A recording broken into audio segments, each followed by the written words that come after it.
पहले पेजर, फिर walkie talkie, उसके बाद रेडियो सेट और फिर सोलर पैनल में धमाके करने के बाद इजराइल ने इतने बम मारे हैं कि पूरा लेबनान धुआं धुआं हो गया है।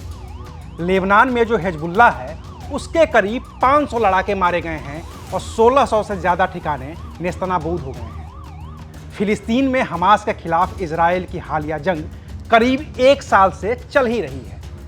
यमन में हूतियों के खिलाफ इजराइल लगातार हमले करता ही जा रहा है। अभी महीने भर से भी कम का वक्त हुआ है जब इजराइल ने सीरिया के मसयफ और हामा इलाके में भयानक बम दागे हैं और वहां से ईरान के कई वैज्ञानिकों को अगवा कर लिया है। ईरान की राजधानी तेहरान जाकर इजराइल की खुफिया एजेंसी हमास के मुखिया इस्माइल हनिया की हत्या कर ही चुकी है। तो फिर बचा कौन? एक देश और इतने सारे दुश्मन। आखिर क्यों? आखिर क्यों मिडिल ईस्ट के हर देश का इकलौता दुश्मन इजराइल ही है? आखिर क्यों फिलिस्तीन से लेकर लेबनान, यमन, ईरान और सीरिया तक इजराइल के ऐसे दुश्मन बन गए हैं कि इजराइल हर रोज उनसे लड़ता रहता है। बाकी हमला करे न करे, लेकिन इराक, मिस्र और जॉर्डन भी इजराइल के दोस्त तो नहीं हैं। तो क्या यह मसला सिर्फ इस्लाम बनाम यहूदी का है, या फिर यह पूरी जंग खुद को मिडिल ईस्ट में बनाए और बचाए रखने की है?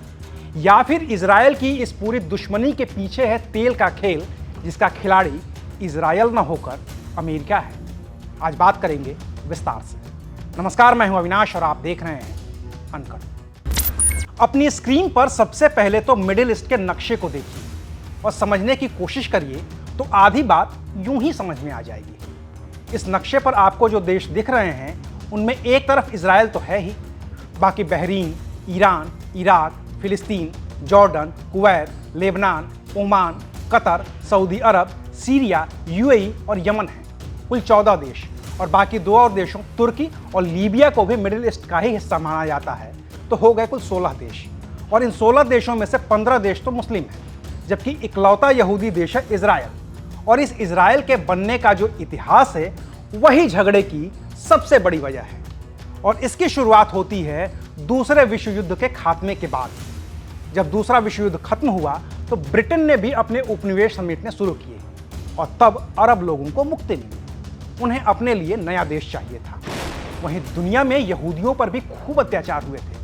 विश्व युद्ध की समाप्ति के बाद उन्हें भी देश चाहिए था ताकि वो शांति से रह सकें। मुसीबत तब शुरू हुई जब दोनों ही समुदायों यानी कि मुस्लिमों और यहूदियों ने ब्रिटेन से आज़ाद हुए जमीन के उस बड़े टुकड़े को अपने देश के तौर पर बनाना शुरू किया, और यहीं से मुस्लिमों और यहूदियों के बीच बड़ा झगड़ा शुरू हो गया। तब तक दुनिया के देशों के बीच शांति स्थापित करने के लिए यूनाइटेड नेशंस बन चुका था। उसने 1947 में प्रस्ताव दिया कि जमीन के उस बड़े टुकड़े को 2 हिस्सों में बांट दिया जाए। 1948 में यूएन की पहल पर बंटवारा हो गया और एक नया देश बना इजराइल, यहूदियों का देश, दुनिया का इकलौता यहूदी मुल्क। जो गैर यहूदी थे वो दूसरे टुकड़े की तरफ आ गए। उनकी आबादी थी करीब 13 लाख। उसे फिलिस्तीन कहा गया। लेकिन तब कुछ मुस्लिम देशों को इजराइल का बनना रास नहीं आया। शुरुआत में इजराइल के विरोधी इजिप्ट यानी कि मिस्र, जॉर्डन, इराक और सीरिया ही थे। बाकी फिलिस्तीन तो था ही। तो इजराइल के बनने के साथ ही इजिप्ट, जॉर्डन, इराक और सीरिया ने मिलकर इजराइल पर हमला कर दिया। तर्क देने वाले तर्क देते हैं कि हमला इसलिए हुआ था क्योंकि इजराइल ने मुस्लिमों पर अत्याचार किया था और उन्हें भागने पर मजबूर किया था। दूसरा तर्क यह भी आता है कि इजराइल को ये सभी मुस्लिम देश विदेशी शासन का नमूना मानते थे, इसलिए हमला किया था। अब तर्क खैर जो भी सही हो, लेकिन नतीजा ये हुआ कि सारे देश मिलकर भी नए बने देश इजराइल का कुछ बिगाड़ नहीं सके। लेकिन अब वो नए बने देश इजराइल के घोषित दुश्मन बन चुके थे, और गाहे बगाहे इन देशों के साथ इजराइल की लड़ाई चलती ही रहती थी, जो कभी कभी बहुत बड़ी हो जाया करती थी।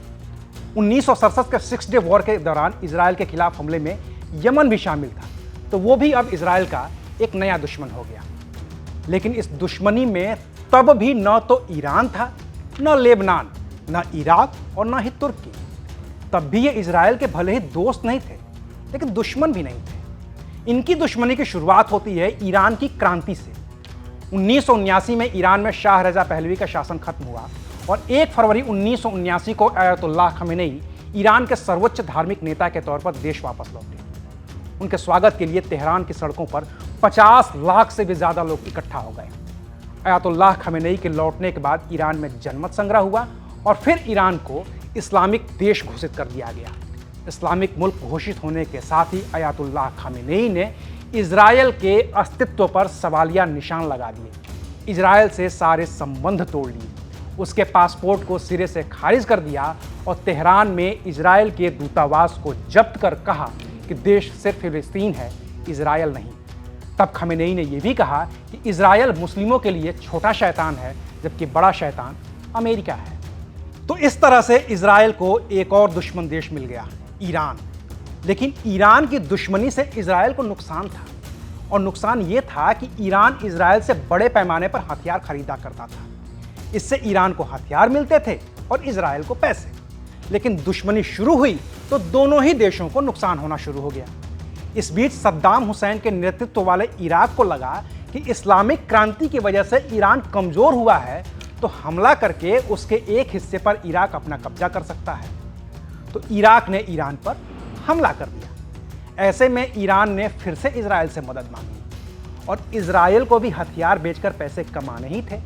तो इजरायल ने ईरान को हथियार बेचे जो उसने इराक के खिलाफ इस्तेमाल किया। अब ईरान चूंकि हथियार खरीद रहा था, पैसे दे रहा था, तो इजरायल ने ईरान की थोड़ी और मदद की, और इजरायल की एयरफोर्स ने इराक के इकलौते परमाणु संयंत्र को बमबारी करके तबाह कर दिया। इस तरह से इजरायल ने इराक को भी अपना दुश्मन बना लिया। ये वही दौर था जब फिलिस्तीन भी अपनी आज़ादी की लड़ाई लड़ी रहा था, और इस लड़ाई में फिलिस्तीन को लेबनान का भी साथ मिल गया था, क्योंकि इजरायल के बनने के दौरान जब लाखों फिलिस्तीनियों को, लाखों मुस्लिमों को विस्थापित होना पड़ा था, तो उनमें से कई लोग भागकर लेबनान में भी शरण लिए हुए थे। उनमें इजरायल के खिलाफ गुस्सा था, और उस गुस्से को निकालने के लिए उन्हें किसी का साथ चाहिए था। तो फिलिस्तीन ने लेबनान के उन शरणार्थियों का साथ दिया।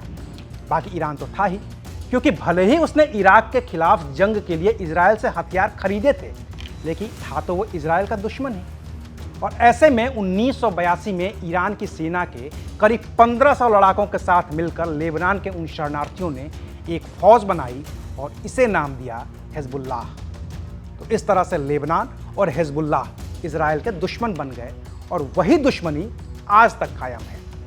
अब रही बात तुर्की की, तो उसे आज भी इजरायल का न तो दोस्त कह सकते हैं और न ही दुश्मन। बाकी तो इजरायल के जितने भी दुश्मन देश हैं, वहां पर तेल का भंडार है, कच्चे तेल का भंडार, और सबसे ज्यादा तेल है ईरान और इराक के पास।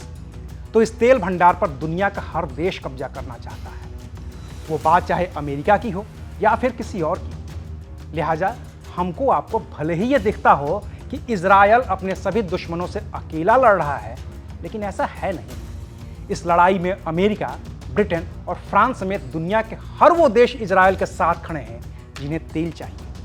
लिहाजा कहने वाले कहते रहें कि यहूदी मुल्क इजरायल इस्लामिक मुल्कों से अकेले लड़ाई लड़ रहा है, इस्लामिक ताकतों से अकेले लड़ाई लड़ रहा है, लेकिन असल में खेल इस्लाम बनाम यहूदी का नहीं बल्कि तेल का है। और तेल के खेल में दुनिया तबाह हो रही है, क्योंकि अगर लड़ाई सिर्फ इस्लाम बनाम यहूदी की होती तो दुनिया की करीब 13% इस्लामिक आबादी वाला इंडोनेशिया भी इजरायल का दुश्मन होता, और करीब 9% आबादी वाला बांग्लादेश भी। पूरी दुनिया की तकरीबन 10% मुस्लिम आबादी भारत में भी है, लेकिन वो न तो इजरायल का दुश्मन है और न ही फिलिस्तीन का। और रही बात ईरान, इराक, लेबनान, यमन, मिस्र और दूसरे इजरायल के दुश्मनों की, तो वो सिर्फ इजरायल के ही दुश्मन नहीं है, बल्कि अमेरिका के भी दुश्मन हैं। और अमेरिका से उनकी दुश्मनी की वजह इजरायल नहीं बल्कि उनके पास का वो अकूत तेल भंडार है जिस पर अमेरिका की नज़र गड़ी हुई है। आज के लिए शुक्रिया। आप देख रहे थे अनकट।